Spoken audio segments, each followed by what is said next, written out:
এখন এগুলো গান বের হয়েছে যে কেউ ফেরে না খালি হাতে, খাজারে তোর দরবার থেকে, বলে কিনা?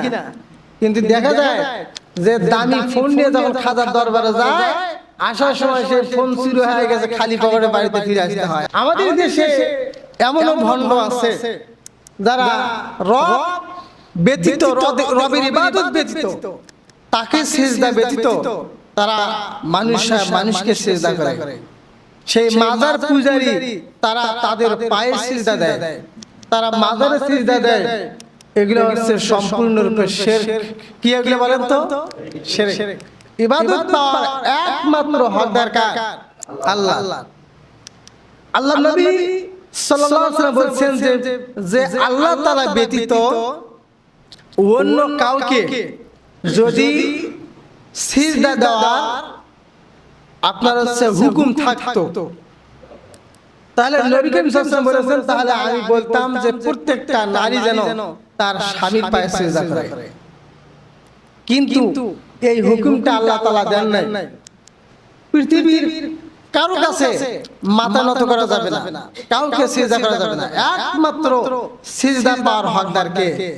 আল্লাহ তাআলা। কিন্তু মাজার পূজারীরা তারা মাজারে সিজদা করে, আবার তাদের যে বাবা আছে সেই বাবার পায়ে তারা সিজদা করতেছে, কদম মুছি করতেছে।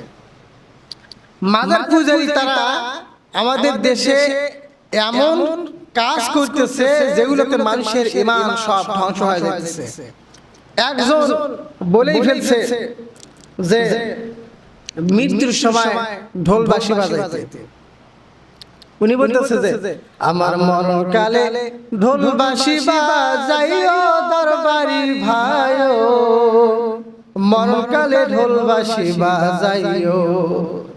ওরে কালিমা কালামু নাই, কলিমা কালামু নাই, কোনো কিছুর দরকার নাই, আমার মরণকালে গাউসি গণের গুণগীতি গাইও দরবারি ভাইও, মরণকালে ঢোল বাঁশি বাজাইও। সুবহানাল্লাহ, নাউজুবিল্লাহ। কি একটা অবস্থা!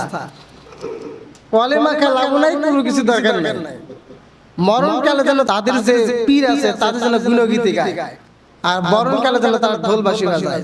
এই সমস্ত ভণ্ড এদের ভক্ত বলে তো আছে না? আছে।